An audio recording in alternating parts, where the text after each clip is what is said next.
Buenas tardes. ¿Cómo están? ¿Bien? Lucas 24-25. Pues seguimos con la serie Examinando nuestro corazón, pero quiero hacerles una recomendación, la recomendación pastoral, ¿ok? Es que escuchen el mensaje del jueves pasado. Hablé sobre el corazón de Dios y es un tema muy interesante porque pudimos adentrarnos un poquito en el corazón de Dios que está revelado en las Escrituras, y es muy edificante el tema por lo que nos representa conocer algo sobre el corazón de Dios. Pero hoy voy a tratar el tema tardos de corazón. Tardos de corazón. Y vamos a leer Lucas 24-25. Dice así: Entonces él les dijo: oh insensatos y tardos de corazón para creer todo lo que los profetas han dicho. Esta expresión de Jesús es un reproche hacia dos de sus discípulos.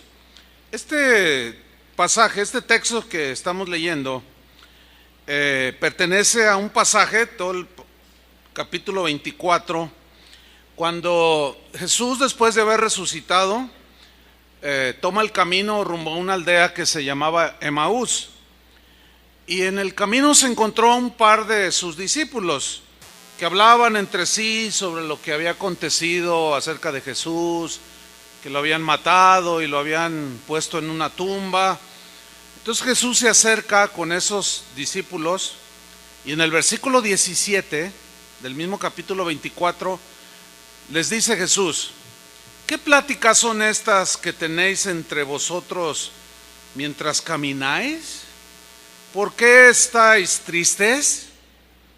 Algo había en el rostro de estos discípulos de Jesús, que aunque a pesar de que Jesús conocía sus corazones, sus rostros era inevitable que manifestaban una tristeza.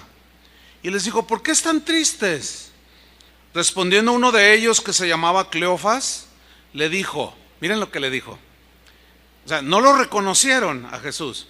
Algunos estudiosos dicen que era la tarde, caía el sol y rumbo a Emaús, aparentemente los discípulos venían el sol les daba de frente, Jesús los encuentra y que el sol los cegó y etcétera, pero como sea, ellos no lo reconocieron. Dice que le responde Cleofas: ¿eres tú el único forastero? Imagínate llamarle a Jesús forastero, o sea, un ajeno allí. Forastero en Jerusalén, que no ha sabido las cosas que en ella han acontecido en estos días. Entonces él les dijo: ¿qué cosas? Ellos le dijeron: de Jesús Nazareno, que fue varón profeta, poderoso en obra y en palabra delante de Dios y de todo el pueblo. ¿Y cómo le entregaron los principales sacerdotes y nuestros gobernantes a sentencia de muerte y le crucificaron? Mira el 21, el tono es este: pero nosotros esperábamos que él era el que había de redimir a Israel, y ahora, además de todo esto, hoy es ya el tercer día en que esto ha acontecido. Estos discípulos estaban reflejando varias cosas en su tristeza, en su rostro entristecido. Estaban realmente manifestando que ellos no habían entendido, no habían creído lo que Jesús les había dicho acerca de su muerte y resurrección. Estos dos discípulos tristes, seguramente con sus sueños hechos pedazos, sus ilusiones habían muerto y quizás las enterraron junto con Jesús en la tumba. Y en el versículo 22, miren lo que dice este discípulo: aunque, dice, también nos han asombrado unas mujeres de entre nosotros, las que antes del día fueron al sepulcro y como no hallaron su cuerpo, vinieron diciendo que también habían visto visión de ángeles, quienes dijeron que Él vive. Y fueron algunos de los nuestros al sepulcro y hallaron así como las mujeres habían dicho, pero a Él no le vieron. Ese es el tono. ¿Por qué? Porque en el versículo 22 dice, aunque también nos han asombrado algunas mujeres. Esta palabra asombrar, para nosotros, en el contexto de nosotros no tiene mucho sentido, pero en el griego, la palabra griega que se traduce por asombrar, significa estar fuera de sí, o en otras palabras, alude a una locura. O sea, lo que en realidad están diciendo estos dos discípulos es, dos mujeres locas. Fíjate qué tremendo, de las nuestras, sí. Pues dijeron que él, fueron a la tumba y que lo habían visto, pero luego fueron otros y no vieron nada. Esas mujeres están fuera de sí, o sea, están más turbadas que nosotros, están medias locas. Por eso Jesús en el versículo 25 le responde a Jesús, a estos dos discípulos. Entonces Él les dijo, oh insensatos. Esta palabra es fuerte. Oh insensatos, torpes, dice.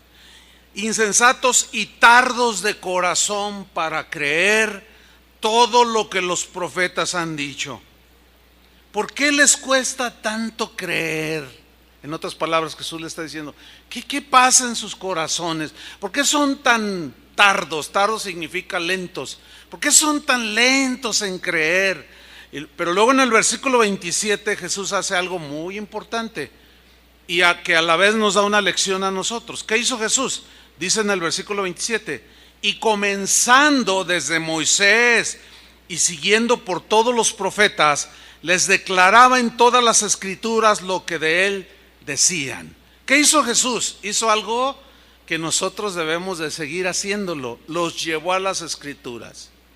Cuando alguien duda, cuando alguien no tiene convicción sólida, hay que llevarlos a las escrituras. La mejor manera de tener una fe sólida es que seamos llevados, ir nosotros, que nos lleven, que seamos encaminados ¿hacia dónde? Hacia las escrituras. Porque las escrituras, nuestra fe tiene que estar fundamentada en la palabra de Dios y la Biblia es la palabra de Dios. Y aquí Jesús está avalando los escritos de Moisés porque dice que les declaraba todas las escrituras comenzando desde Moisés, y Moisés es el autor del Génesis y el Pentateuco, de manera que Jesús está avalando las escrituras. En el tiempo de Jesús, a los fariseos que no creían en él, Jesús les dijo, escudriñad las escrituras, ¿a vosotros les parece que en ellas encontráis la vida eterna? Y ellas, las escrituras, son las que dan testimonio de mí. Entonces las escrituras para nosotros es el fundamento de nuestra fe. Si está escrito, hay que creerlo. Si no está escrito, ni mucho menos, no tenemos por qué creerlo. Y aunque sea un texto que está en la Biblia, si está sacado fuera de su contexto y de la aplicación correcta de lo que está tratando, tampoco debemos de creer. Tenemos que, ustedes ya entienden esto, tenemos que ver qué dice en realidad todo el pasaje para poder entender. Entonces Jesús los lleva a las escrituras. Ese es algo muy importante. Pero ¿por qué les digo tardos de corazón? Los tardos de corazón. Los tardos de corazón siempre están dudando. Es que si oro siento que no me escucha. Es que le he pedido y no me da nada. Es que a lo mejor siempre están dudando de su palabra. Los tardos de corazón siempre ponen en tela de duda el corazón de Dios, que es un corazón bondadoso. Pues es que conmigo no. Yo siento que Dios no me perdona. Yo siento que a mí Dios no me habla. Y puro que yo siento y siento y siento y siento. Y Dios no es para sentirse, hermano. Dios es para creer. Porque andamos por fe, no por vista. Nosotros no somos guiados por la vista, los sentidos naturales, sino por fe. Y el que se acerca a Dios tiene que creer que le hay. ¿Sí? Los corintios, los corintios. Siempre en los ejemplos, digamos, no muy buenos, aparecen los corintios. Pues ¿y ahora qué con los corintios? Bueno, ellos también fueron tardos de corazón, aparte de todo lo que eran ellos, ¿no? O sea, eran muy desordenados, indiferentes a la inmoralidad, eran mezquinos, no apoyaron materialmente el ministerio de Pablo, y por si fuera poco, también dudaron de la resurrección de Jesucristo. ¿Cómo la ve? Tardos de corazón. Y Pablo les reprocha, así como Jesús reprochó a 2 de sus discípulos, el apóstol hace un reproche a los corintios. Vamos a ver, abran su Biblia, en 1 Corintios 15, 12.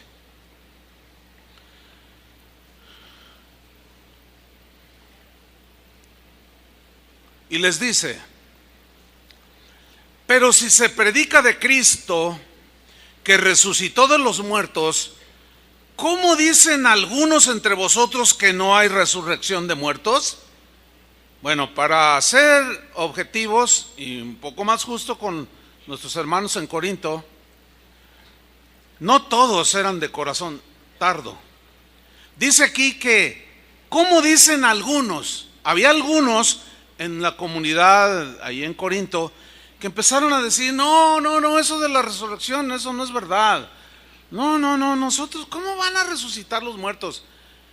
Y eso provoca que la fe de los demás se trastorne. Pablo le escribe a Timoteo en un caso muy semejante, porque resulta que había 2 hombres ahí en Éfeso, uno se llamaba Himeneo y el otro se llamaba Fileto. Y Pablo le escribe a Timoteo porque había surgido un problema muy semejante al de los corintios. Y le dice a Timoteo: Timoteo, procura con diligencia presentarte a Dios aprobado, como obrero que no tiene de qué avergonzarse, que usa bien la palabra de verdad. El verbo usar aquí significa trazar rectamente. Era un término que usaban los arquitectos para hacer sus trazos derechos, ya sean horizontales o verticales, pero rectos. Y Pablo le dice: no encheques las escrituras, Timoteo, no las tuerzas, porque eso va a acarrear desvíos de la congregación. No, tú preséntate como buen obrero que usa bien, que traza bien la palabra de verdad. Y luego le dice: tú evita, Timoteo, todas esas profanas y vanas palabrerías, porque conducen a la impiedad. O sea, alejan de Dios, y su palabra carcomerá como gangrena, de los cuales son Himeneo y Fileto, que se desviaron de la verdad, diciendo que la resurrección ya se efectuó, y trastornan la fe de algunos. ¿Ven cómo una doctrina tan fundamental como la resurrección de Jesús, cuando se tuerce el sentido de la esencia de esta manifestación del poder de Dios, y que es uno de los fundamentos de la fe cristiana, la fe de la gente se trastorna? Estaban trastornando la fe de algunos cristianos. Lo que estaban diciendo esos hombres era que ellos resucitaban cuando Jesús venía al corazón de la persona. Eso no es correcto, ¿verdad? Entonces, Pablo sigue en el versículo 13, volviendo a 1 Corintios 13, sigue con su reproche, su amonestación, y les dice: porque si no hay resurrección de muertos, tampoco Cristo resucitó. Y si Cristo no resucitó, entonces vana es nuestra predicación, vana es también vuestra fe, y somos hallados falsos testigos de Dios, porque hemos testificado de Dios que Él resucitó a Cristo, al cual no resucitó, si en verdad los muertos no resucitan. Porque si los muertos no resucitan, tampoco Cristo resucitó. Y si Cristo no resucitó, vuestra fe es vana, aún estáis en vuestros pecados. Entonces también los que durmieron en Cristo perecieron, o sea, los que murieron creyendo en Cristo. Eso se refiere, es un eufemismo. Durmieron en Cristo, perecieron. Y dice el 19, y si en esta vida solamente esperamos en Cristo, si en esta vida solamente nuestra esperanza es en Cristo, somos los más dignos de conmiseración de todos los hombres. Esa exhortación es muy semejante a la que Jesús les dijo a aquellos dos de sus discípulos: oh, insensatos y tardos de corazón. ¿Cómo no pueden creer? Ustedes caminaron con Él, lo vieron, han visto el despliegue de amor que Dios hizo, y todavía ustedes se ponen a dudar. Pablo les declara a los corintios en estas escrituras que acabamos de leer 6 consecuencias, que son consecuencias fatales. Serían consecuencias fatales, lo vamos a poner así, si en verdad Cristo no hubiera resucitado. Y en su reproche les hace la reflexión. Y yo encontré 6 consecuencias fatales. La primera está en el versículo 14. Dice: y si Cristo no resucitó, vana es entonces nuestra predicación. Digan todos vana. Bueno, ¿y qué significa vana aquí? Ok, la palabra vana viene de un término griego kenos. Kenos expresa vaciedad,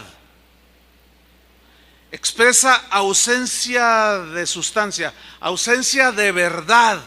En este caso, un mensaje vacío, ausencia de verdad en la predicación. Como si Pablo dijera: caray, ahora resulta que nuestra predicación solo fueron enseñanzas erróneas, huecas, sutilezas, vacías, enseñanzas vacías de la verdad. Entonces todo el mensaje del evangelio solo fue un sueño idealista. Ahora sí. Entonces el cristianismo es una religión más. Porque ustedes están diciendo que si Cristo no resucitó, entonces nuestro mensaje del evangelio son vanas palabrerías. A ver, vamos a reflexionar, corintios. ¿Eso significa que entonces Dios no nos amó?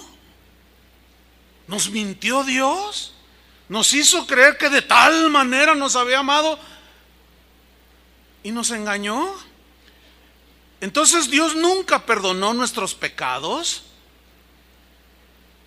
¿Acaso hemos creído inútilmente? Simplemente nos ilusionamos con un mensaje bien bonito: ay, mis pecados son perdonados. Ya no podía con la carga de condenación. Pero ahora resulta que ustedes están en síntesis diciendo esto. Entonces Dios nunca nos va a llevar a su reino celestial. ¿Acaso Dios nos tomó el pelo? O como decimos acá en México, ¿nos vio la cara? ¿Dios nos engañó con su mensaje?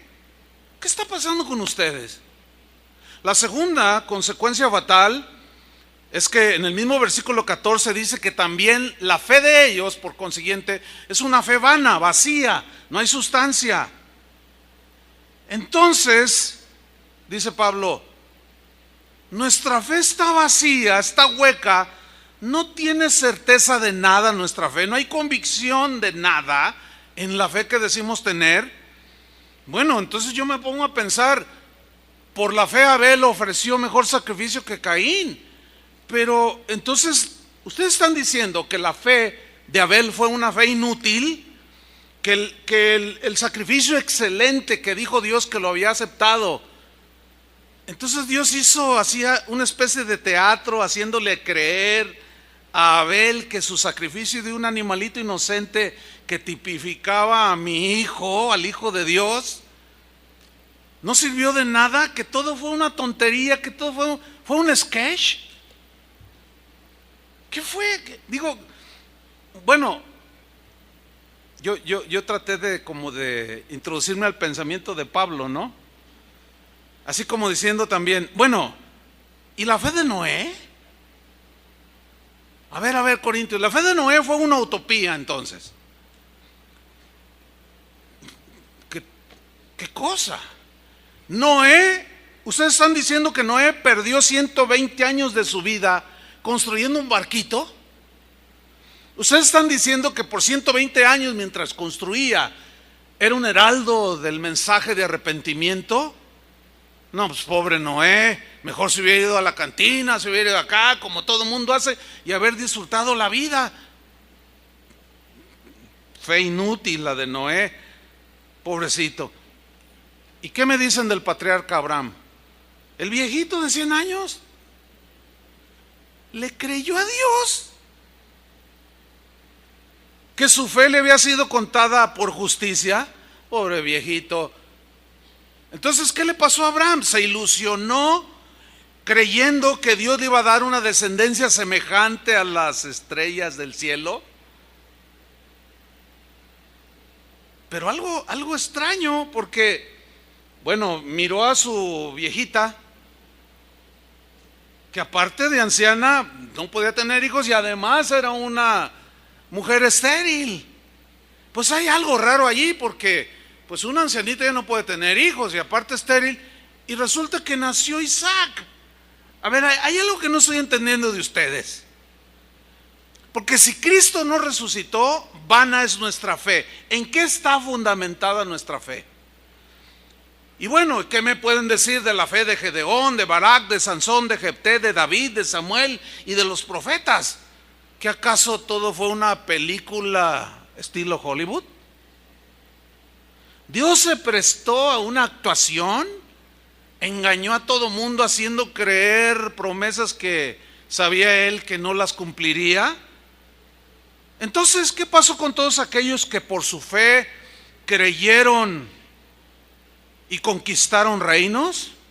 Todo fue con una conquista vana. Muchos de ellos creyeron haber hecho justicia por la fe. Y ahora resulta que ustedes están diciendo que todo eso no existió. Entonces, ¿qué hay con aquellos que su fe alcanzó promesas? ¿Y qué me dicen de Daniel?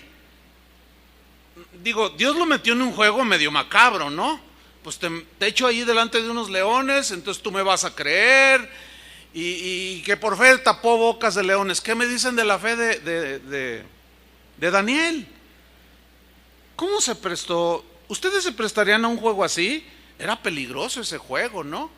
Pues que le entras a los leones y yo te salvo. Tú confía en mí y yo te rescato. ¿Tú te prestarías a un juego así?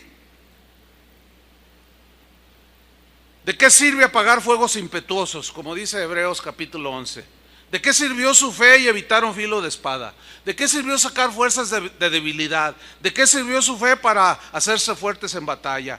¿De qué les sirvió poner en fuga ejércitos extranjeros? ¿Para qué? ¿Para qué tanto teatro si Cristo no resucitó? El cuerpo del maestro fue a parar a la tumba.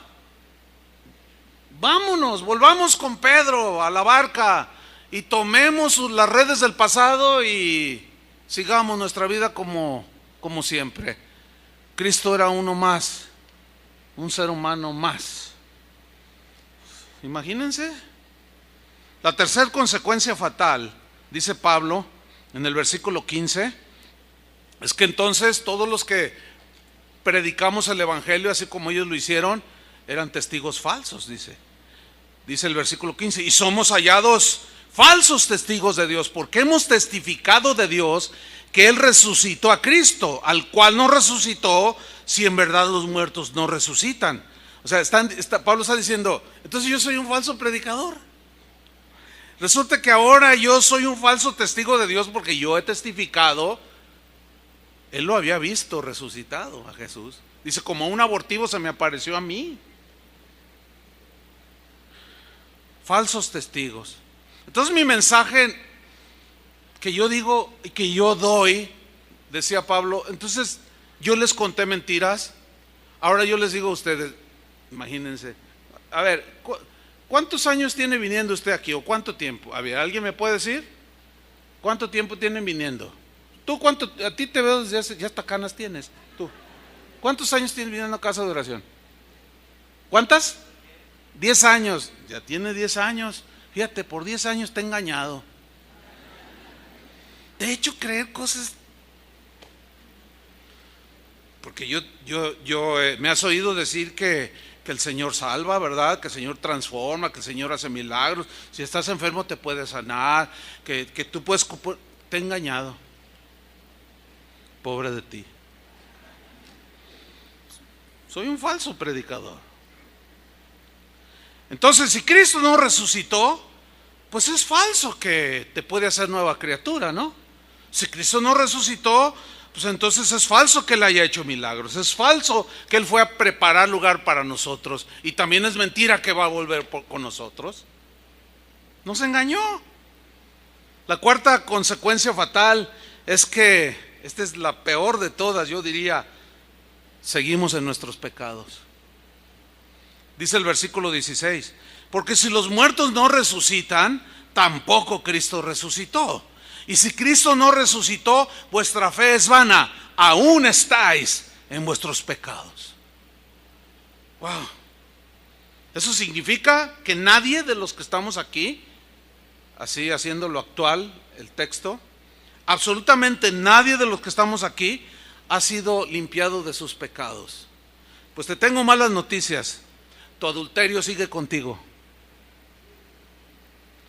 Tus mentiras y engaños siguen contigo.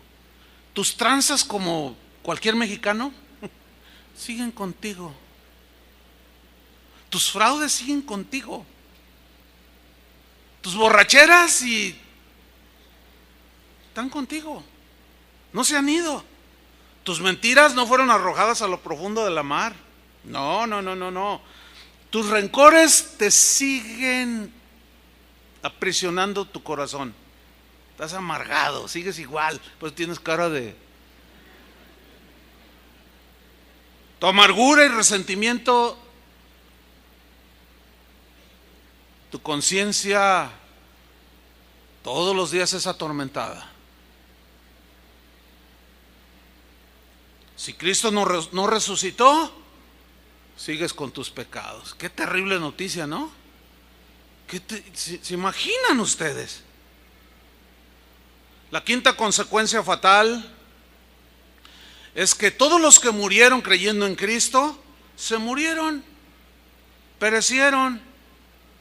No hay esperanza, ya, acabó todo. Versículo 18. Entonces también los que durmieron en Cristo perecieron. En la versión Palabra de Dios para Todos se lee así: los que murieron creyendo en Cristo también están perdidos. Se perdieron. Toda la vida vivieron engañados, se murieron, se perdieron. Y Pablo en los versículos más abajo dice, bueno, si todo es así, bueno, hermanos, comamos y bebamos, porque mañana moriremos. Y esa es una cita de un filósofo griego, se llamaba Epicuro. Epicuro tenía una filosofía que decía que la vida, que no hay vida después de la vida, que lo que vives aquí, eso lo vives y ya llega el día de tu muerte y se acabó todo. Se muere uno como un perro, como un animal. Entonces hay que disfrutar la vida, hay que darle al placer, Entonces la frase comamos y bebamos porque mañana moriremos significa, en lo que nos llega la muerte hay que vivir la vida loca. En lo que nos llega la muerte hay que disfrutar de la vida. Mira, cuando llega Semana Santa, en lugar de tener un tiempo de reflexión, vámonos a la playa, vamos a la cantina más grande de Jalisco que se llama Puerto Vallarta. Porque vamos a morir como cualquier animal. Sexta consecuencia fatal: si Cristo no resucitó, somos los más dignos que nos tengan lástima. Dice el versículo 19. Si en esta vida solamente esperamos en Cristo, somos los más dignos de conmiseración de todos los hombres. En la versión Palabra de Dios para Todos dice, si nuestra única esperanza es en Cristo solamente, entonces somos los seres humanos más dignos de lástima. Pobres cristianos. Oigan, ustedes han visto a toda esa gente, pobrecitos, toda esa gente que entra ahí a uno, ahí donde era un cine, ahí por la de Colón y Cardenal. ¿Los han visto ahí con su librito ahí? Y luego cierran los ojitos y cantan que resucitó y que no sé cuánto y que... y de pasada yo he oído las canciones y pues cantan ahí, pues se oye bonito. Pero han visto a toda esa gente, pobres fanáticos, pobres ignorantes, en lugar de estar descansando el domingo, se levantan temprano para ir. ¿Qué acaso no han visto que History Channel mostró las evidencias de que Jesús tuvo hijos con María Magdalena? Pues ¿qué ven? Esta gente se la pasa viendo Televisa. Por eso están todos enajenados también. Luego van el domingo y ese que habla allí les enajena más. Pobres cristianos. ¿Qué acaso no han visto cómo el History Channel presentó en video, alta definición, el féretro de Jesús? ¿Y qué me dicen? Que encontraron el Evangelio de Judas, donde se ve claramente que Judas y Jesús hicieron un trato. ¿Tú me traicionas? Nos unimos, entonces yo te hago bien cuando pueda, y entonces, órale, sale, le entro al teatro. Qué increíble, ¿no? Tardos de corazón. Y luego no falta quien ve esos programas y llegan todos, claro, los inconstantes, los que no tienen la fe sólida, porque no estudian la Biblia, no se meten con el Señor. Y viene cualquier History Channel y los mueve. Y llegan todos desesperados, así. Pastor, ¿qué tienes? ¿Qué tienes? Es que ayer vi un programa. Es que dicen que Jesús tuvo una novia. Es que allí pasaron escenas que cuando Jesús era niño, que le tocaba la manita allí a una niña. Ay, pastor, estoy confundida, estoy confundido. ¿Cuánto tienes viniendo aquí? 15 años. Oh, tardos de corazón. ¿Por qué son tan lentos en creer la palabra de Dios? Y luego escuchan cualquier tontería, cualquier irreverencia y hasta blasfemia, y la creen más la mentira que la verdad. Pero Pablo en el versículo 20 y 21, con autoridad de un verdadero hombre de Dios, con una convicción inquebrantable, como testigo de haber visto al Cristo crucificado, les dice en el versículo 20, no, mas ahora, dice, Cristo ha resucitado de los muertos. Yo lo vi, porque Él lo vio, Él se le apareció. ¿Se acuerdan cuando iba en el camino a Damasco? Él lo vio. Y tal fue la grandeza de la gloria de esa visión que se quedó ciego. Porque nadie puede ver a Dios en su majestad. Dice, no, Cristo ha resucitado de los muertos, primicias de los que durmieron es hecho. Porque por cuanto la muerte entró por un hombre, también por un hombre la resurrección de los muertos. Entonces aquí Pablo está hablando de la importancia de creer en la resurrección de Cristo. Porque si Cristo no resucitó, el cristianismo pasa a ser una religión más, como hay miles. Religiones fundadas por hombres mortales como Jesús, como humano, pero que están ahí en su tumba. Entonces, ¿qué tan importante es creer en la resurrección de Jesucristo? Bueno, hay varias respuestas, pero yo les voy a dar dos nada más. En primer lugar, es importante creer porque la resurrección de Jesús testifica del inmenso poder de Dios. Creer en la resurrección es creer en Dios. Es decir, si Dios existe y si Él creó el universo y tiene el poder para hacerlo funcionar, que todo de una manera tan cronológica, tan exacta, el universo trabaja, prueba del poder de Dios, Él también tiene el poder de levantar a los muertos de la tumba. Si Él no tiene tal poder, por consiguiente, Él no es digno de nuestra alabanza. O si le cantamos, bueno, también hay que cantarle a Mahatma Gandhi, a Confucio, y hasta al gobernador le cantamos una, ¿por qué no? Pues de cuando en cuando hace una que otra cosa buena, ¿no? Y nos beneficia. Solo Él, quien creó la vida, pudo resucitar después de la muerte. Ningún otro más. Solo Él pudo revertir lo trágico y los dolores de la muerte. Solo Él pudo quitar el aguijón que es la muerte y dar la vida y tener la victoria sobre la tumba. En la resurrección de Jesús nos recuerda la soberanía de Dios, nos recuerda el poder que tiene sobre la vida y la muerte. Hay una historia que nos muestra esto que acabo de decir. Abran su Biblia en Juan capítulo 11. Es de todos conocida la historia, pero vamos a leerla. Es el pasaje de Lázaro cuando muere y el Señor hace un milagro maravilloso ahí. Pero vamos a ver algunas cosas que podemos aprender. Juan capítulo 11, versículo 1. Dice así Juan 11:1.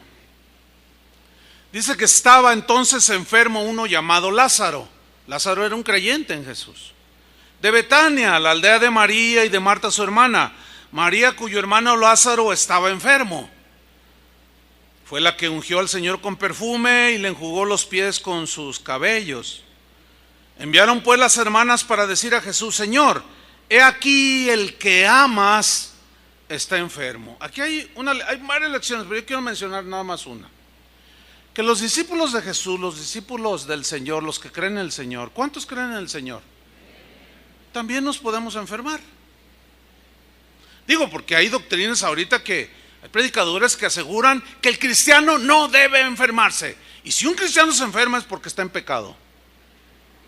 Esa es una enseñanza llevada al extremo. Los cristianos también nos enfermamos. Pablo se enfermó, Tíquico se enfermó. La Biblia dice: ¿está alguno enfermo? Llame a los pastores de la iglesia, úngenlo con aceite en el nombre del Señor. La oración de fe sanará al enfermo. Si no nos enfermáramos, entonces ¿por qué dice el Señor que sobre los enfermos podemos poner las manos y podemos sanar? Y ese tipo de enseñanzas trastornan la fe de los creyentes.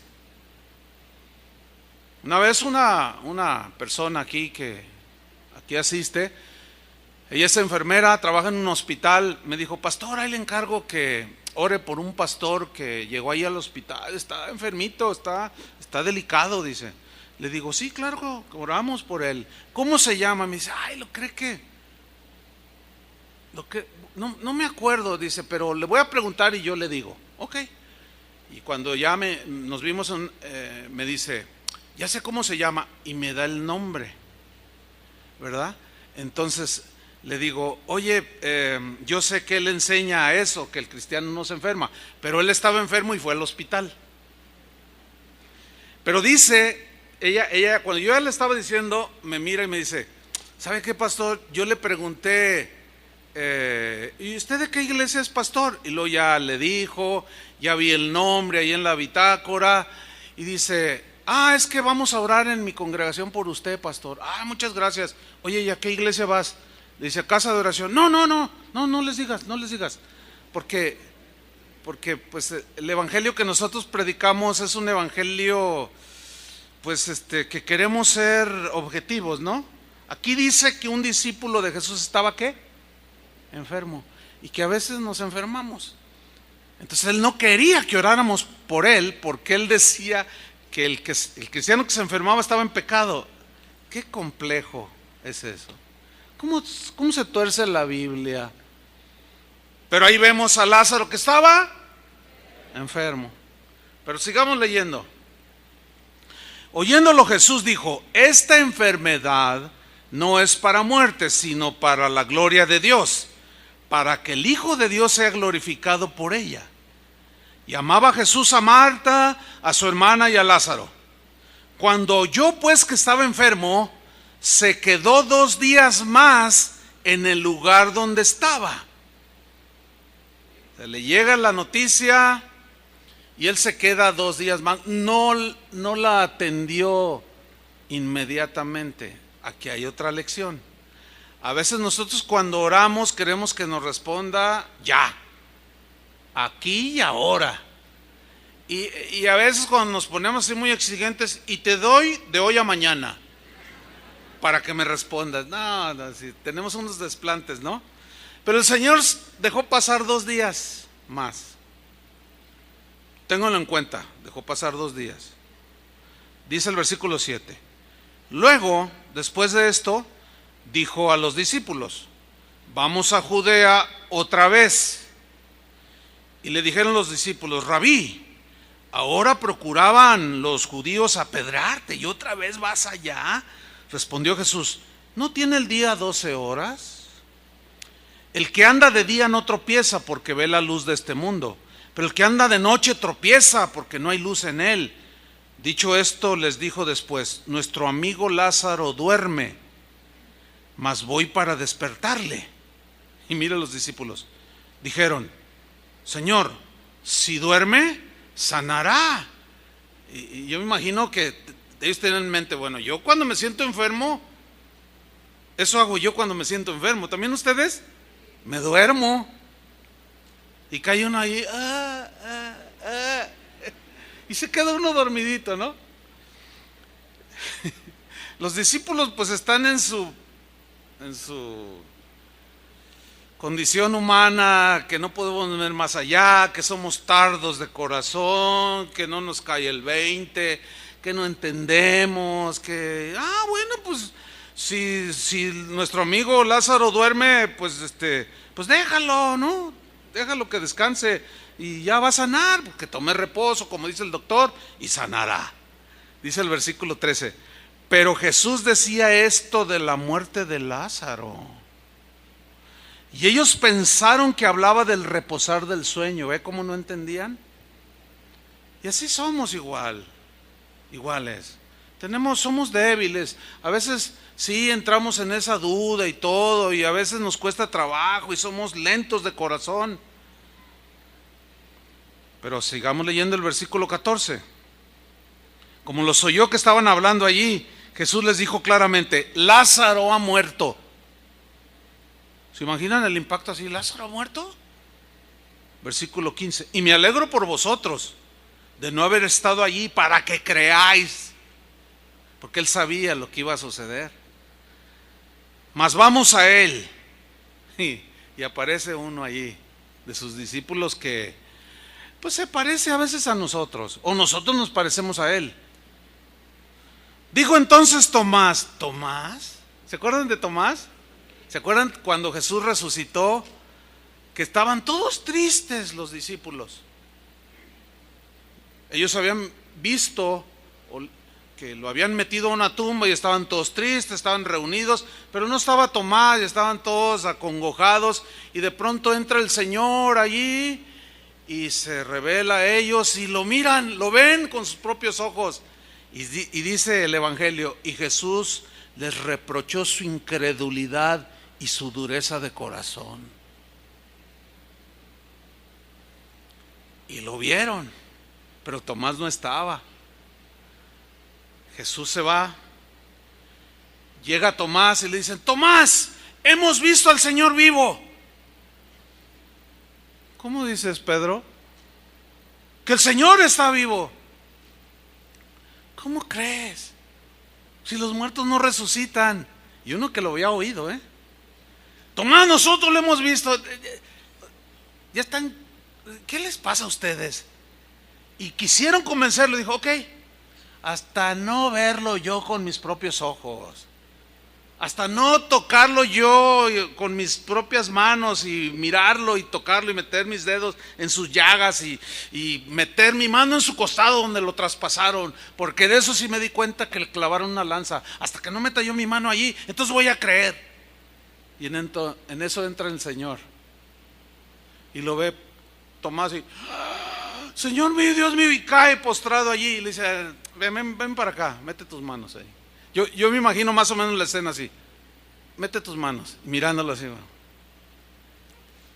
Si fuera argentino le diría: Mete tus manos ahí. Y lo Tomás, todo tembloroso ahí, ¿verdad? No le atinaba, no, ¿verdad? Aquí, mira, aquí, mételas. Las metió. Ahora, mete tu mano aquí en el costado.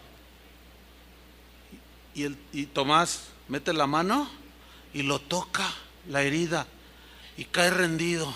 Y Jesús le dice: mira, Tomás, no seas incrédulo, sino creyente. Creíste porque me viste, pero más bienaventurados son los que sin ver han creído. Yo no necesito ver a Jesús para creer en Él. Yo no necesito ver el cielo. Hay una prueba del cielo. Yo sé que su promesa es verdadera. No tengo la menor duda. Y no tengo que sentir a Dios para decir que Él está conmigo. Porque hay gente que va a las iglesias y más los predicadores a veces les atizan: sienta a Dios, vea el milagro, vea la gloria, vea, sienta, toque. ¿Y qué si no ve, siente ni toque? Entonces Dios no está con usted. Mira, ayer sábado en la alabanza sentí la presencia de Dios muy fuerte.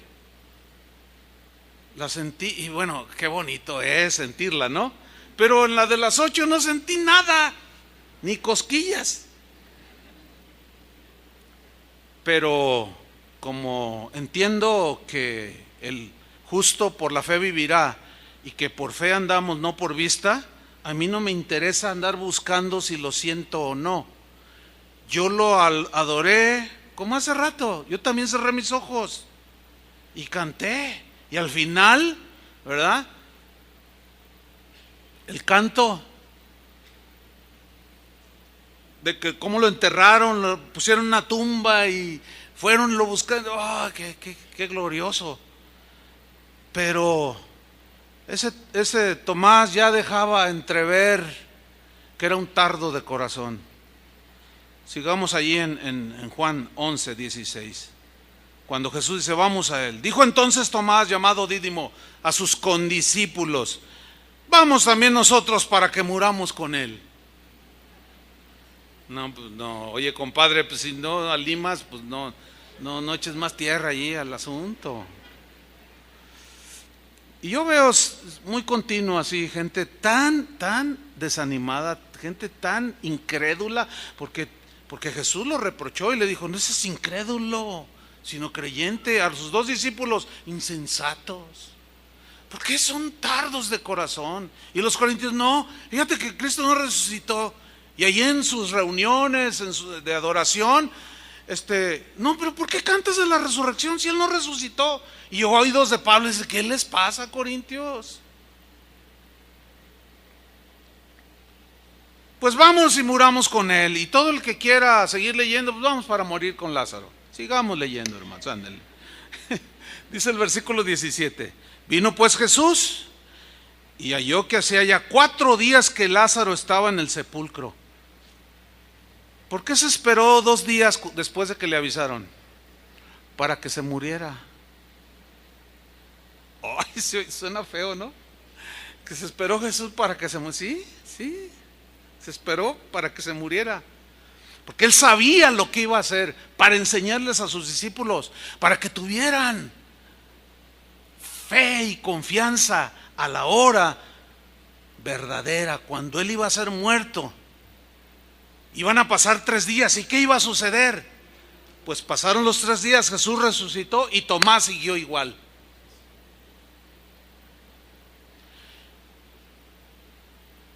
Y cuando medito como en este momento y ayer que preparé el mensaje, digo: ay, porque a veces uno dice: ay, Señor, cuando estábamos en oración, ¿verdad? Ay, Señor, el hermano fulano, ay, ¿cuántos años tiene allí, Señor? Pues yo me acuerdo verlo desde hace 15 años allí en casa de oración. Y en 15 años todavía está como Tomás. Ay, a mí Dios no me oye. Ay, yo oro y siento que no me escucha. Ay, pues estoy en esta prueba tan difícil y Dios me abandonó. Ay.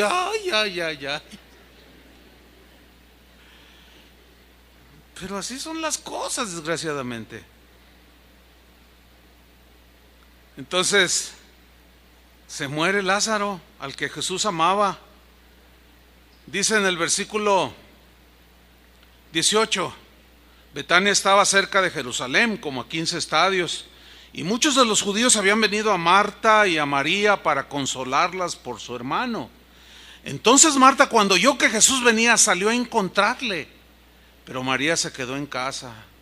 No sé, no dice por qué, pero a lo mejor ya no tenía fuerza, estaba muy triste.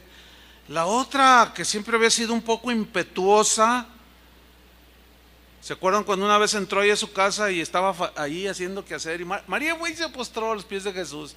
Y luego fue y regañó: Señor, mira esta que no me ayuda. Ay, Marta, afanada y turbada.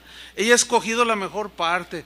Y bueno, ese ímpetu aquí le sirvió para correr al encuentro de Jesús. Pero María se quedó en casa. Y María le dijo al Señor cuando lo encontró: Señor, pero mira lo que le dice: si hubieses estado aquí, mi hermano no habría muerto. Ella tenía una fe, pero su fe y su conocimiento estaba limitado, ¿no lo ven? Si hubieses estado aquí. O sea, si yo te hubiera visto que estás aquí, ¿ven? Mi hermano no habría muerto. Mas también sé ahora que todo lo que pidas a Dios, Dios te lo dará. O sea, era una mujer que tenía fe. Su fe se estaba perfeccionando y ella estaba a punto de ver un milagro extraordinario. Versículo 23, Jesús le dijo: tu hermano resucitará. Wow. ¿Habían ustedes pensado que Lázaro, después de haber resucitado, como es el final de la historia, es una historia impactante, se habían puesto a pensar que se volvió a morir? Se volvió a morir. Y hoy está esperando la resurrección. Pero es de los pocos que volvió de la muerte a la vida. ¿Sí? Entonces Jesús le dice: tu hermano resucitará. Marta le dijo: yo sé que resucitará en la resurrección, en el día postrero. O sea que tenía una fe basada en una verdad. Y era una fe genuina y real. No, yo sé, dice, yo sé que va a resucitar en el día postrero. Y eso enseña la palabra de Dios. Le dijo Jesús: yo soy la resurrección y la vida. Yo, le dijo, el que cree en mí, aunque esté muerto, ¿qué? Vivirá. Pero él le está señalando, como señalando a su hermano. Pero ella no está relacionando, aunque tenía una fe correcta, no estaba relacionando ni mucho menos lo que iba a suceder en unos minutos.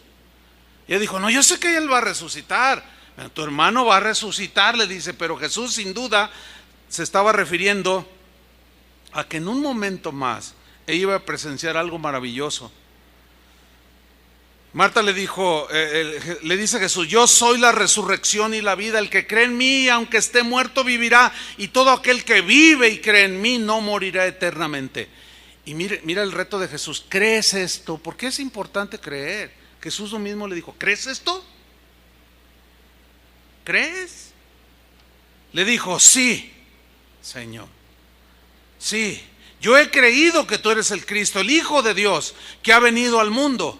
Habiendo dicho esto, fue y llamó a María su hermana, diciéndole en secreto, como al oído: el maestro está aquí, te llama. Ella, cuando lo oyó, se levantó deprisa y vino a él. Jesús todavía no había entrado en la aldea, sino que estaba en el lugar donde Marta lo había encontrado. Entonces los judíos que estaban en casa con ella y la consolaban, cuando vieron que María se había levantado deprisa y había salido, la siguieron diciendo: va al sepulcro a llorar allí. María, cuando llegó a donde estaba Jesús, al verle, se postró a sus pies diciéndole: Señor, si hubieses estado aquí, no habría muerto mi hermano. Le dijo lo mismo que su hermana. Seguramente platicaron, ¿verdad? Y su fe de alguna manera estaba un poco trastornada, en duda. Por eso, hermanos, cuando se acerque a usted quien sea, aún yo o a cualquier pastor, y que le diga, sea quien sea: oye, mira que esto, y le suene mal, oye, no, pero es que no, lo que dice allí, no, mira, es que esto y lo otro, tenga mucho cuidado. Su fe puede ser trastornada y va a terminar hablando como esas personas. ¿Nunca se ha puesto a meditar por qué la enfermedad sí se pega y cuando usted está sano no se le pega al enfermo? Su sanidad. O sea, yo estoy sano, me junto con uno que trae, ¿cómo se llama esa? Tica, Erika, ¿cómo se llama? Naca, ¿cómo se llama? Y trae esas enfermedades pulmonares que son contagiosas y yo estoy sano. ¿Qué riesgo corro? De que me contagien, ¿no es cierto? Pero él no corre ningún riesgo de que mi sanidad se le contagie. Así son las herejías, así son las desviaciones, así es la maldad, así es el pecado. Así funciona. ¿Por qué? Así funciona. Pero explíqueme, así funciona. ¿O no? Entonces, ¿para qué quiere que se lo explique?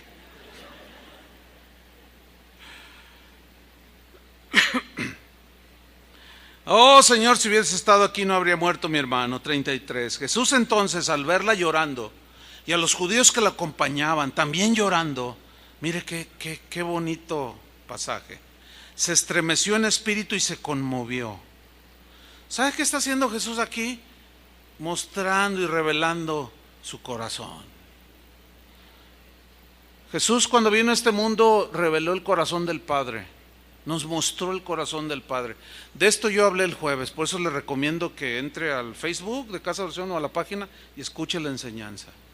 Porque Jesús vino a revelarnos el corazón generoso del Padre, el corazón paciente, el corazón perdonador, el corazón misericordioso, el corazón generoso. Todo lo que es Dios vino a revelarlo Jesús. Y aquí yo veo este texto, dice que se estremeció en espíritu y se conmovió. Y yo veo eso y digo, qué tremendo, cómo el Señor tuvo empatía con el dolor humano y lo sigue haciendo.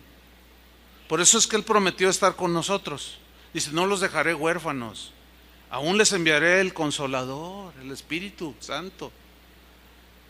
Entonces dice en el versículo 34, y dijo, ¿dónde lo pusisteis? Le dijeron, Señor, ven y ve.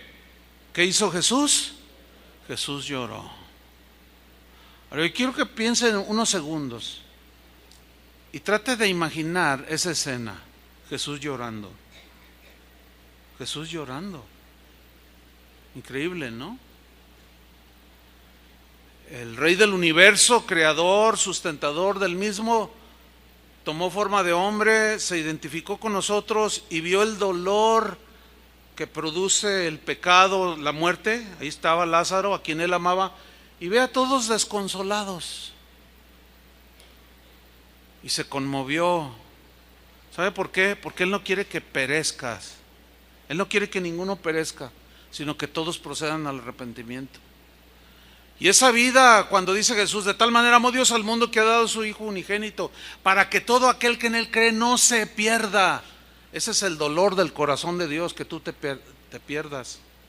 Y cuando habla de perderse, habla de la condenación del infierno. Y ahí estaba Jesús conmovido ante las consecuencias del pecado y lloró. ¿Se puede usted imaginar las lágrimas de Jesús? ¿Cómo se identificó con el dolor de María, de Marta y todos los que estaban ahí llorando? Pues el Señor, no sé si Él siga llorando, no lo sé.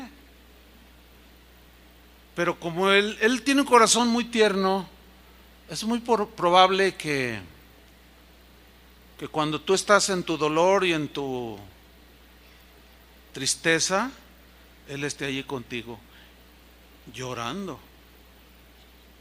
¿Creen que sea posible? Sí. ¿Te imaginas Jesús allí junto a ti, llorando lo que tú has vivido, lo que tú has sufrido por las consecuencias del pecado? Bueno, pues sí, a mí sí me conmueve. Dice el versículo 36.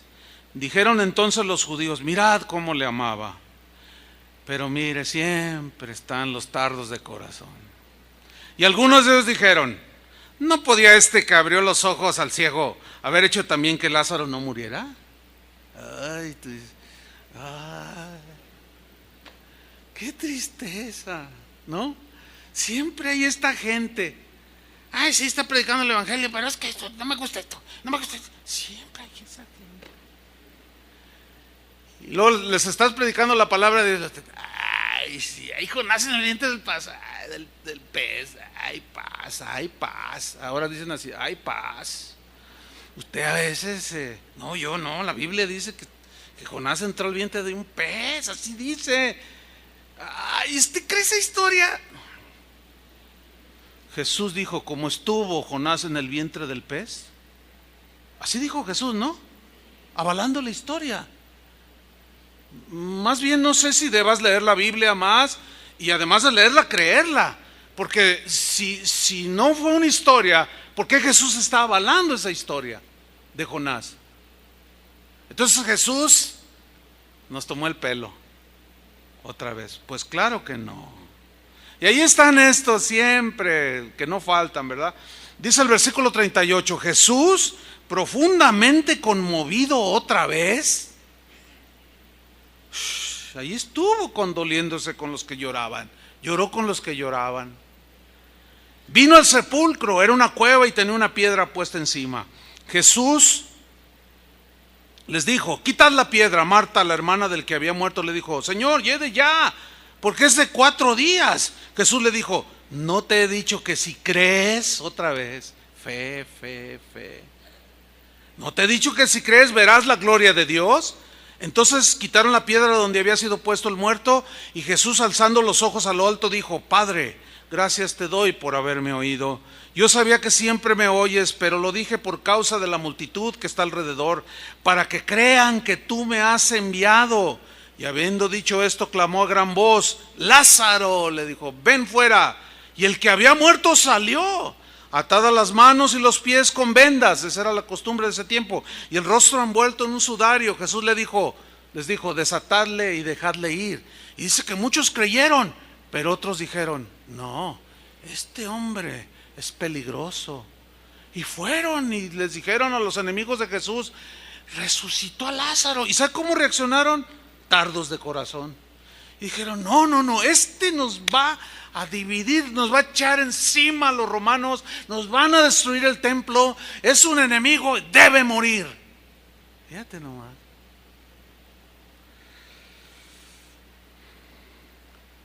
La resurrección de Jesús es un testimonio para nosotros los que creemos. ¿Cuántos creen? Es un testimonio de su poder. Es un principio fundamental de nuestra fe.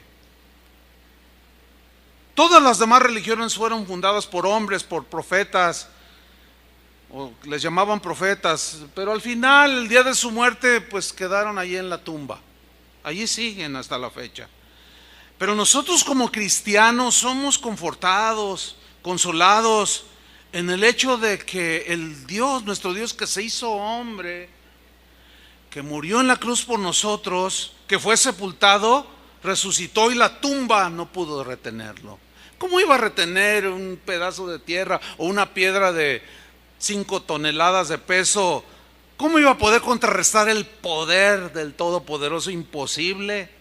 Por eso el apóstol Pedro dijo, bendito el Dios y Padre de nuestro Señor Jesucristo, que según su grande misericordia nos hizo renacer para una esperanza viva por la resurrección de Jesucristo, para darnos una herencia incorruptible, incontaminada e inmarcesible, reservada en los cielos para nosotros, que somos guardados por el poder de Dios mediante la fe del que resucitó a los muertos, a Jesús. Por eso es que Pablo se toma el tiempo y con lujo de detalles les explica a los corintios con mucha paciencia la importancia de la resurrección de Cristo.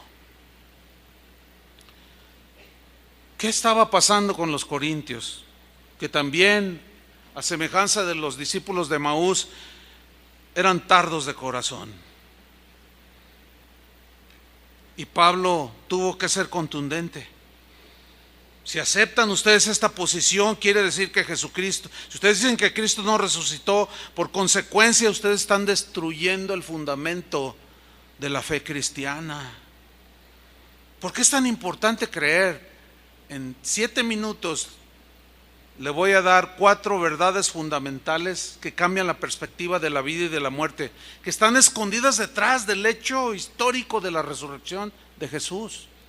Ahí están esas verdades. La primera es que la resurrección de Jesús nos demuestra que la verdad es más fuerte que la mentira. Jesús les reprochó a sus enemigos: ustedes procuran matarme a mí. ¿Por qué? Yo solo les he hablado la verdad.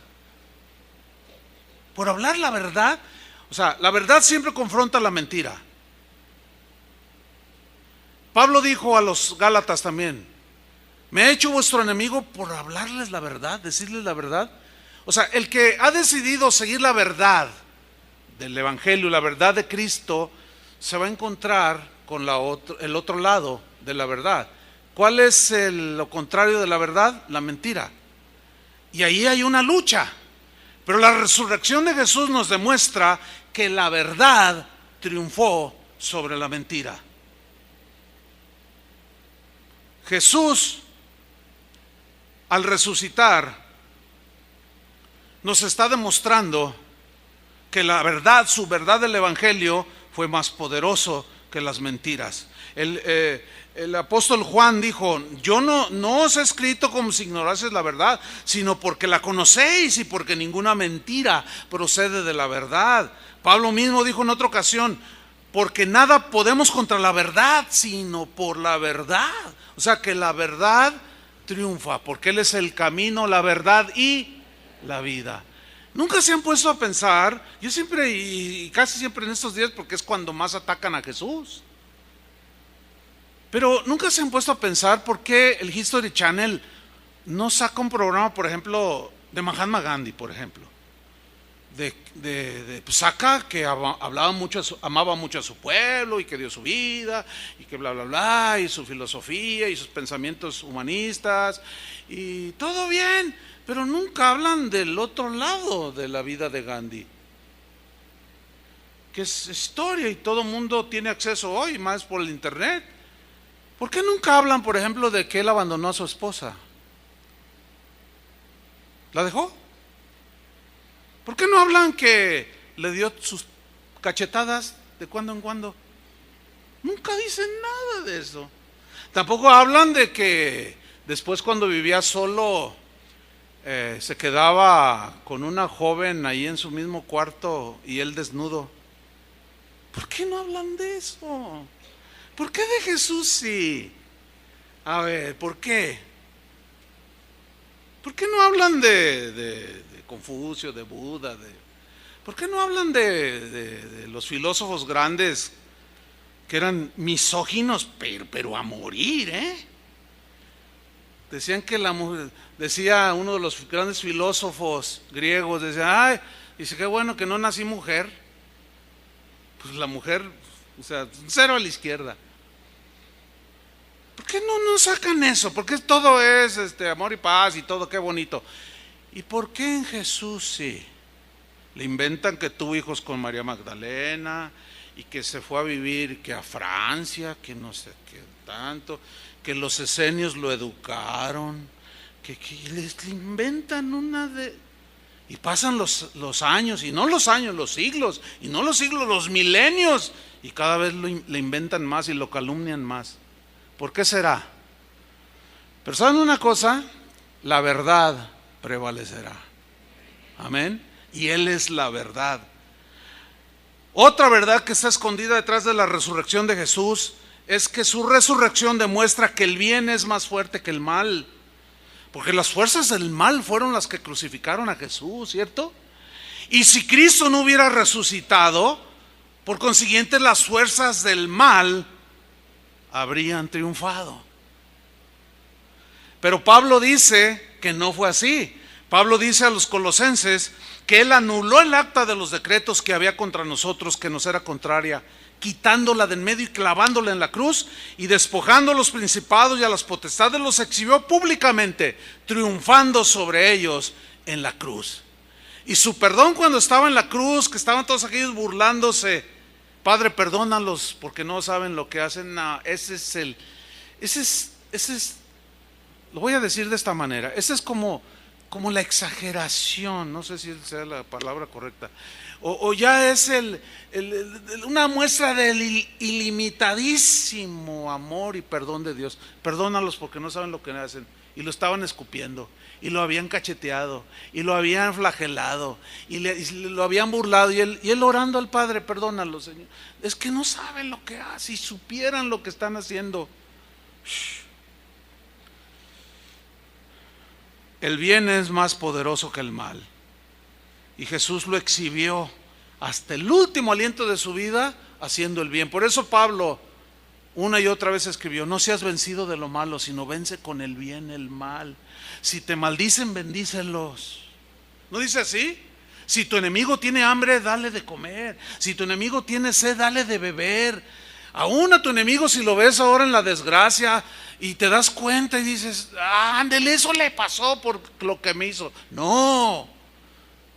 Si ves que uno tiene para comer, el corazón bondadoso del Señor, debemos manifestarlo allí, ¿o no?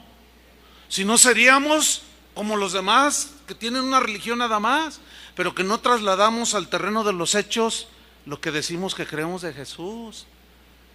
¿Serías capaz de darle a tu enemigo, al que te calumnió, al que te vituperó, serías capaz de llevarle una despensa si supieras que no tiene para comer?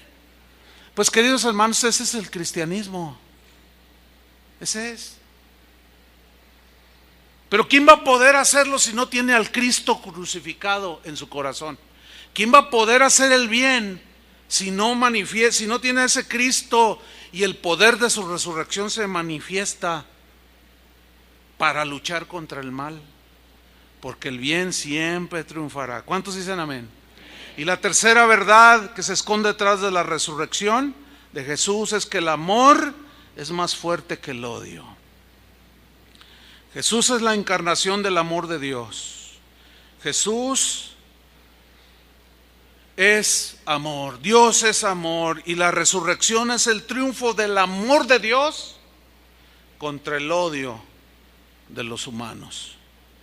Es como si Jesús hubiera dicho, más o menos así: ustedes me odiaron, y mientras más me odiaron, yo los amé.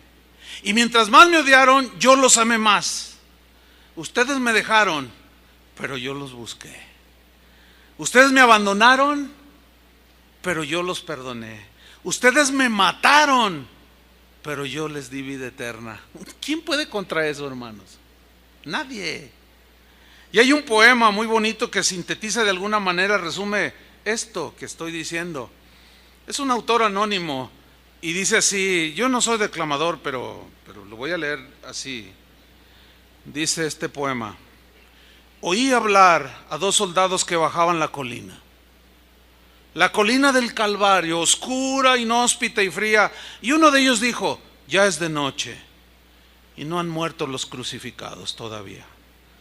Dijo el otro: a mí me da miedo, yo tengo temor, no sé qué me pasa. Uno dijo: oí llorar a dos mujeres que bajaban corriendo por la colina. Una de ellas era como una rosa cortada salvajemente, la otra como una llama que se está extinguiendo. Una de ellas lloraba diciendo: lamentaré eternamente este día. Otra decía: mi hijo, mi hijo, mi hijo. Entre lágrimas y sollozos se desplomaba y se lamentaba y se dolía: mi hijo, mi hijo. Otro dijo: yo, después de unos días, oí cantar a los ángeles. No era el alba todavía, vestidos con ropas blancas, tan blancas que relucían, cantaban con voces de oro.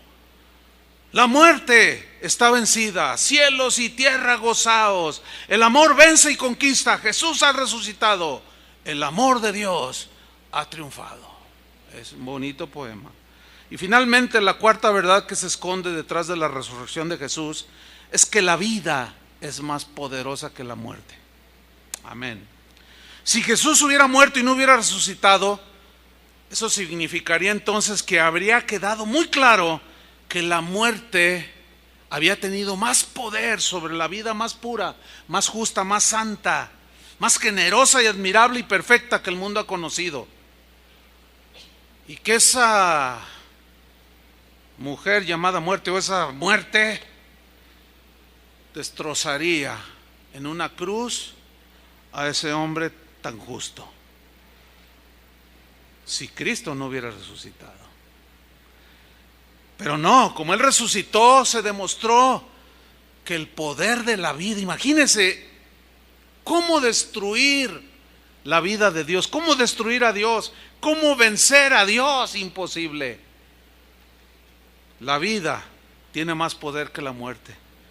Déjeme terminar con una historia que sucedió en la Segunda Guerra Mundial. En medio de los bombardeos en la ciudad de Londres, un grupo de civiles, de cristianos, que vivían en un barrio de Londres que estaba bajo bombardeo alemán, había una pequeña iglesia donde se reunía un grupo de cristianos. Tenía ya las huellas de la batalla, pero llegó un día en la cual los cristianos iban a celebrar el Día de Acción de Gracias por las cosechas. Ellos tenían esa costumbre, ellos incluso trajeron esa costumbre a los Estados Unidos cuando ya los puritanos que llegaron hace ya varios siglos a los Estados Unidos, y hasta la fecha la gente en los Estados Unidos tiene por ahí en los últimos meses del año su celebración del Día de Acción de Gracias y dan gracias por lo recibido. Es una bonita práctica. Ahorita se ha hecho ya un sinsentido, pero ellos querían celebrar esta acción de gracias, pero lamentablemente el servicio de acción de gracias no se pudo celebrar. ¿Por qué? Dice la historia que un bombardero mortal, cruel, dejó todo en ruinas, y la pequeña iglesita a donde habían llevado parte de la cosecha, y entre esa parte de la cosecha había un costal no muy grande, la cosecha no había sido muy abundante por la misma guerra, era de trigo, contenía trigo ese costal. Y llegó un bombardero y todo fue convertido en un montón de ruinas, y no se pudo celebrar la acción de gracias. Cada quien donde pudo le dio gracias a Dios. Pero pasaron los meses, dice esta historia, y llegó la primavera cuando todo florece, ¿no? Y se empezaron a dar cuenta algunos de los habitantes allí que donde había estado la iglesia empezaron a crecer unas plantitas que se miraban muy verdes, muy bonitas. Al pasar unas cuantas semanas más se dieron cuenta que eran espigas de trigo que habían crecido entre los escombros. Bueno, ¿qué sentido tiene esta historia?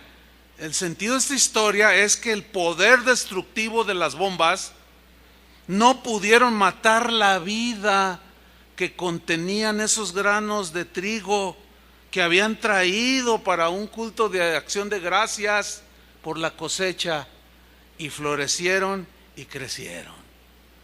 Eso es una analogía del poder de la vida sobre la muerte.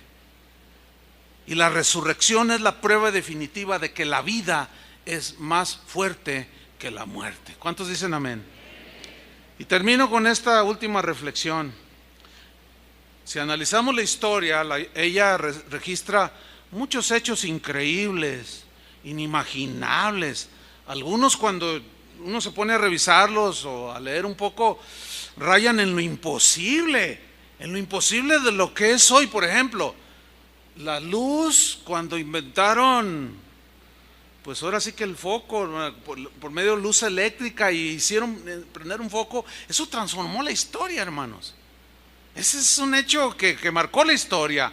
Cuando los hermanos Wright hicieron volar un aeroplano, pues nadie se imaginó que un día sería posible lo que en ese tiempo era imposible: viajar de continente a continente en unas cuantas horas. Hace unos años quitaron de circulación un avión que era un avión supersónico llamado el Concorde. ¿Se acuerdan? Ese avión volaba de la ciudad de Nueva York a Londres creo que en 1 hora 45 minutos. O sea, apenas te estabas acomodando, 3 horas, me corrige acá. Ese hermano es bien, yo sé que tú estudias, gracias hermano, por 3 horas, oiga, 3 horas. De continente a continente. En aquellos tiempos, ¿ustedes creen que imaginaban los Wright que esto iba a ser posible? Entonces fíjate, lo imposible se empezó a hacer posible. Y esos hechos y otros más marcaron la historia, que cambiaron la vida de los seres humanos. El descenso del hombre a la luna, los trasplantes de los órganos. ¿Se imagina que una persona puede tener un corazón que no es el de él? Unos riñones. Y hace 30 años, ¿quién iba a imaginar que si a alguien se le amputaban las 2 piernas, podía hasta ser competidor olímpico con prótesis?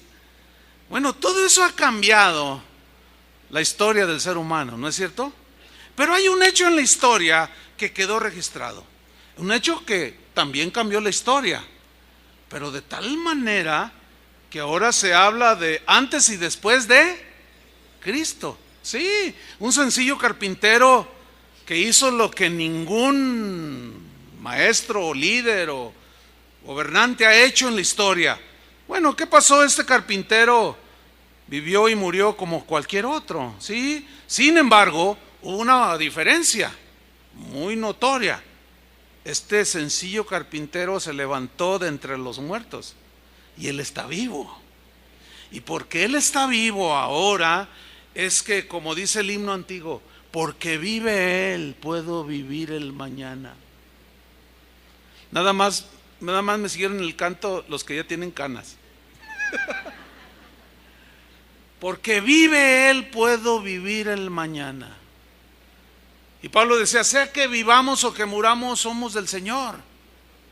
Y porque él vive ahora, ese sencillo carpintero de Belén, es que ahora todo aquel que en él cree puede tener una esperanza nueva, ¿sí? En la cual ya la muerte no tendrá su poder de su aguijón, el sepulcro ya no tiene más la victoria, no, la esperanza de vida eterna puede aparecer en tu vida, como apareció en la mía hace muchos años, como aparece el sol cada día con sus frescos y candentes sol de cada día en las mañanas, cada día sin falta sale.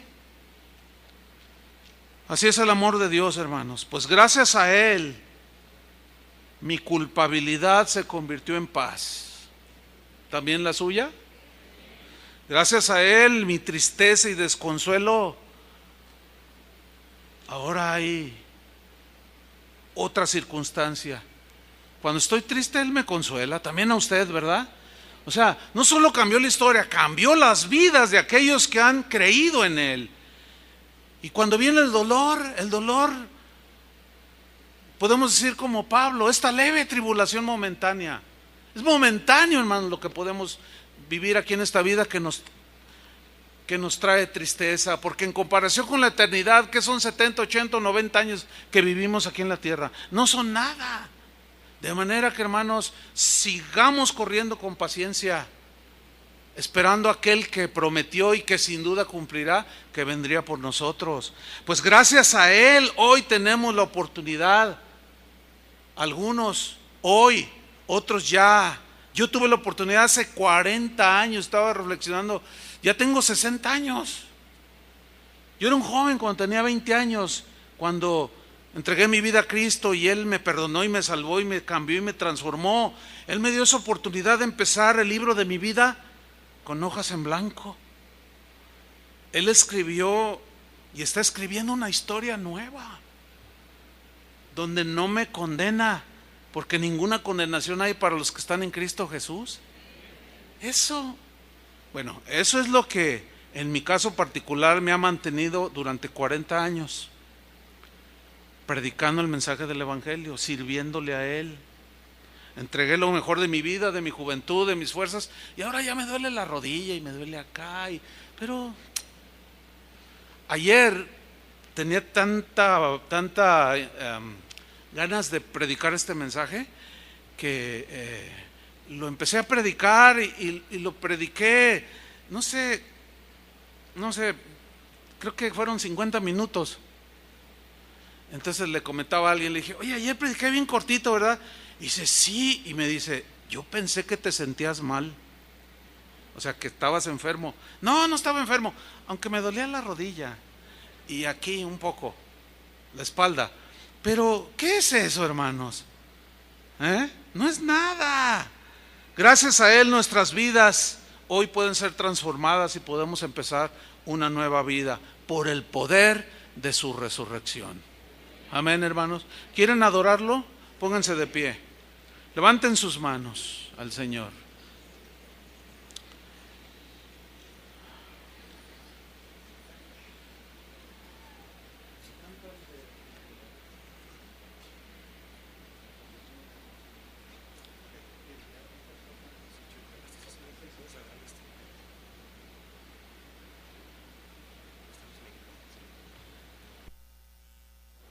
Gracias, Señor.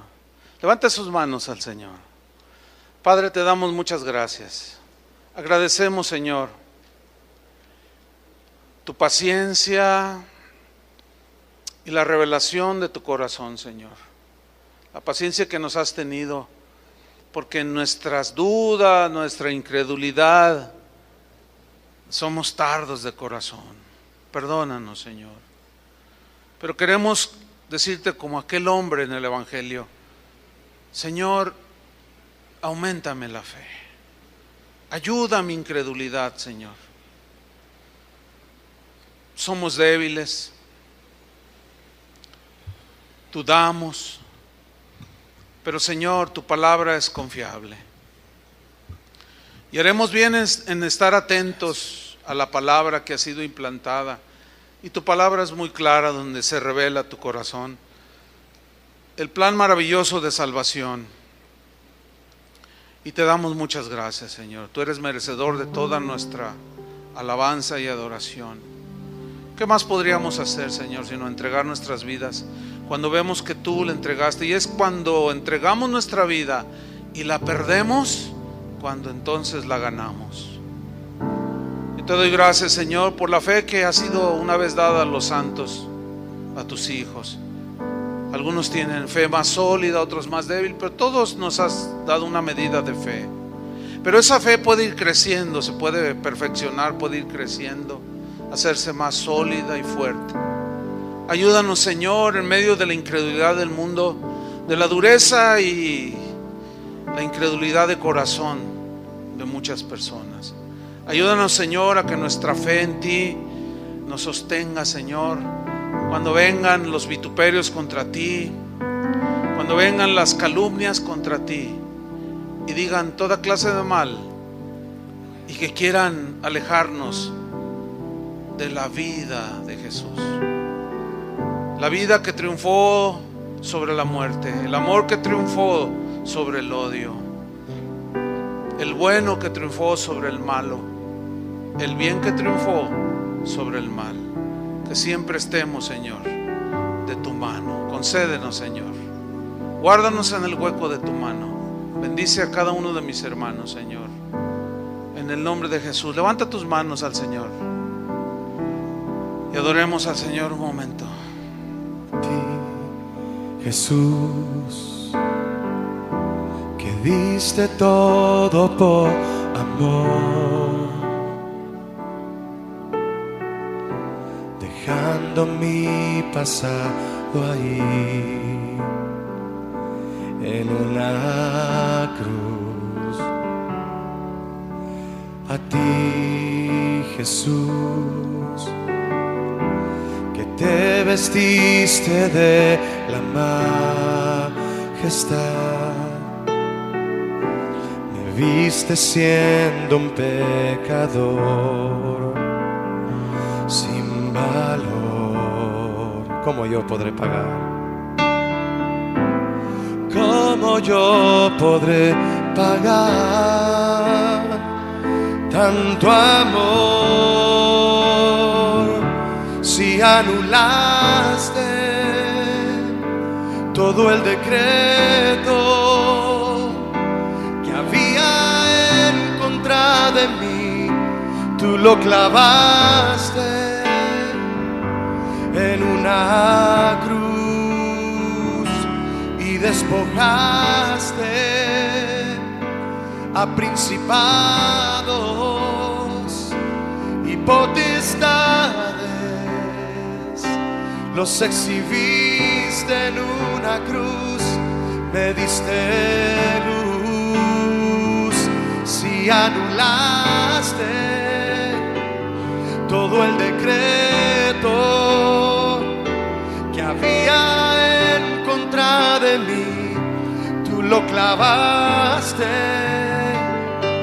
en una cruz y despojaste a principados y potestades, los exhibiste en una cruz, me diste luz, Jesús. Gracias, Jesús. Eternamente agradecido, Señor, por tu salvación. Gracias te damos. Te amamos, Señor. Gracias, Padre. Amén. Gracias, Señor. Dele un aplauso al Señor. Sí, Señor.